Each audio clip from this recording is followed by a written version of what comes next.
Madam President, I rise today to discuss the National Defense Authorization Act. I want to begin by thanking Senators McCain and Reid, Chairman and Ranking Members of the Senate Armed Services Committee. I commend their continued bipartisan leadership and collaboration on behalf of our service members and our national security. As someone who served in the United States Marine Corps and also served on the House Armed Services Committee, I understand the importance of Congress fulfilling its constitutional duties to our men and women in uniform. This legislation is important for our country. It's also important to my neighbors. That includes Hoosiers serving on active duty, in the reserves, and in the Indiana National Guard, as well as their families. It also helps Hoosiers working at Naval Surface Warfare Center Crane Army Ammunition Activity, and Defense Finance and Accounting Service in Indianapolis to perform their important work, which is essential to our service members. Now, for the last 55 years, Congress has passed the NDAA. Given the threats our country confronts, it's important that we once again pass this legislation and provide our troops with the training, weapons, and support that they need to accomplish their missions and return home safely. But that is not enough. Congress must pass defense authorization and appropriations bills before the end of the fiscal year. Stop the habitual use of continuing resolutions for the Department of Defense, and end defense sequestration once and for all. I stand ready to work with senators of both parties to achieve these objectives. I'm committed to doing my part. And that's why I voted to end debate on this legislation last week, and why I'll support further advancing the bill today, despite the fact that we weren't able to debate and vote on amendments here on the floor. Today, I will only note that I've introduced a couple of bipartisan amendments related to Saudi Arabia's actions in Yemen. These are amendments number 585 and 1081. I believe this issue deserves consideration by the full Senate, and I look forward to speaking at length on this issue again in coming days. I share the frustration of Chairman McCain and Ranking Member Reid regarding the lack of floor debate and substantive votes, and I hope the Senate can do better next year.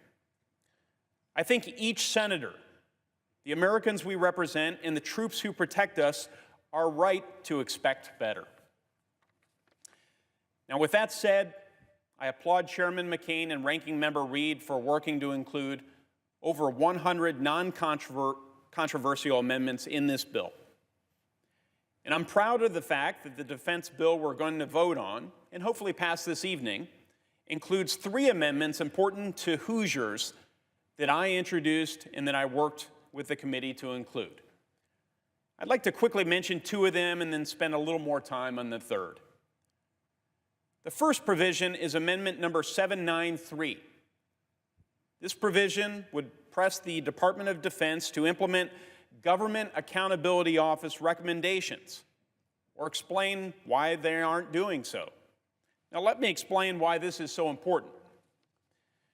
Our nation confronts challenges and threats of extraordinary scope, yet the resources we have are limited. That means we need to ensure the Department of Defense is operating as efficiently and effectively as possible with the money the taxpayers provide. That's what our national security demands and what U.S. taxpayers are right to expect. So when a respected organization such as GAO, our federal government's auditor, conducts independent and rigorous analysis and identifies key areas for improvement within DoD, Congress and the Pentagon should take it seriously. Here's the problem. As of this morning, there were 1,008 open GAO recommendations, including 75 priority recommendations that DoD alone has failed to fully address. Now, some of these priority recommendations relate to missile defense, ship maintenance, military readiness, service member health care, and financial management. And some of these open recommendations go back to 2009 and even earlier. There may be a few of these recommendations in which DoD has a persuasive justification for not implementing GAO's recommendation. But I believe the burden of proof should be on DoD to either implement GAO's recommendations without delay or justify to Congress why they believe the recommendation should not be adopted. That's essentially what my provision would do. I look forward to working with the leaders and staff of the Armed Services Committees to ensure this important provision is included in the final legislation. I'd also like to highlight a second amendment, Amendment number 882, that I introduced and worked to include in the bill we'll soon vote to adopt.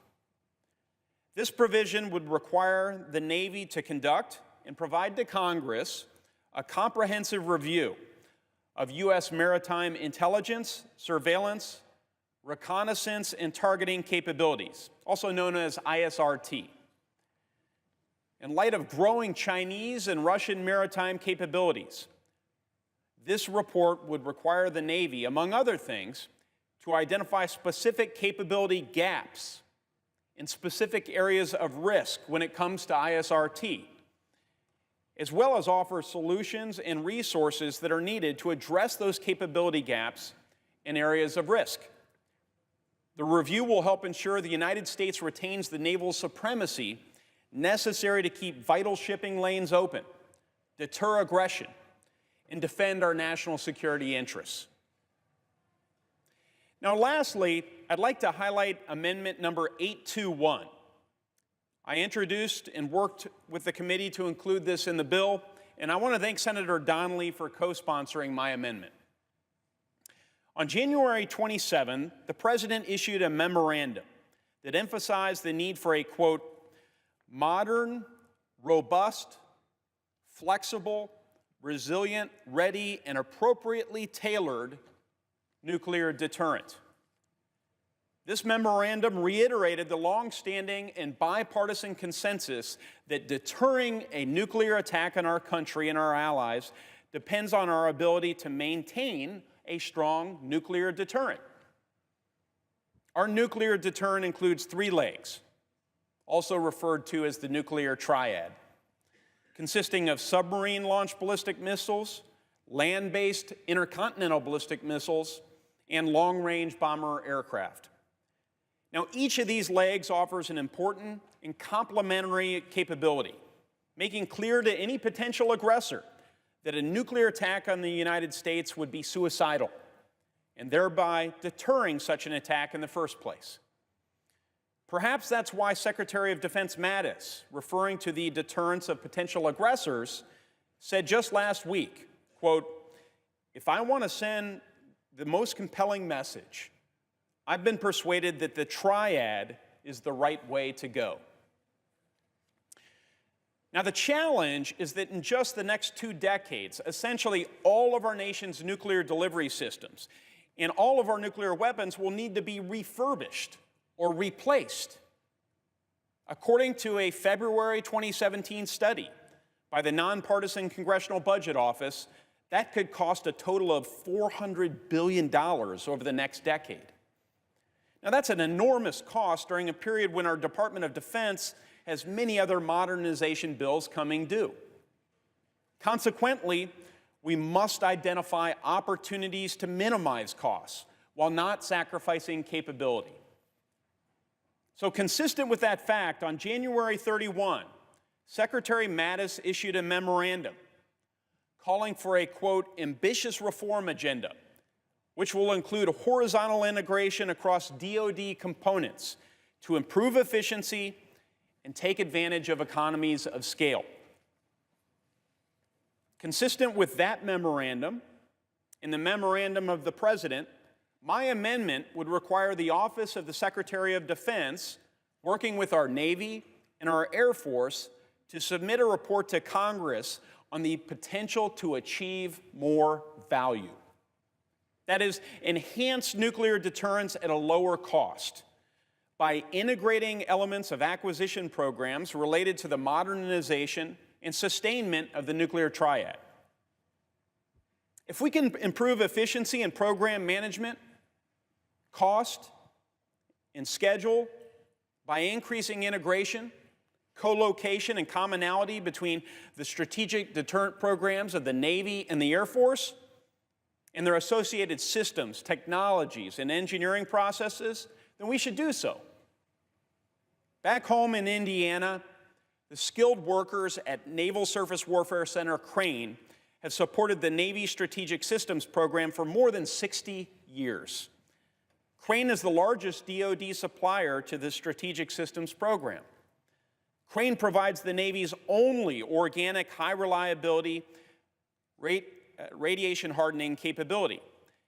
Crane also serves as a leader in trusted microelectronics. But what's less well known is that Crane provides important support to the Air Force's ICBM ground-based strategic deterrent program. More importantly, there's good reason to believe that Crane can dramatically increase its level of support to the Air Force's strategic programs. That's the kind of joint collaboration between the Air Force and the Navy that my amendment envisions. By breaking down stovepipe barriers between our military services, by eliminating unnecessary duplication, and by looking for common sense opportunities for joint cooperation, we can keep our country safe and save money in the process. That's not only a win for Crane, it's a win for the Navy. It's a win for the Air Force. It's a win for taxpayers. And it's a win for the safety and security of every American. That's why I look forward to working with the leadership and the staff of the Armed Services Committees to include this provision in the final bill.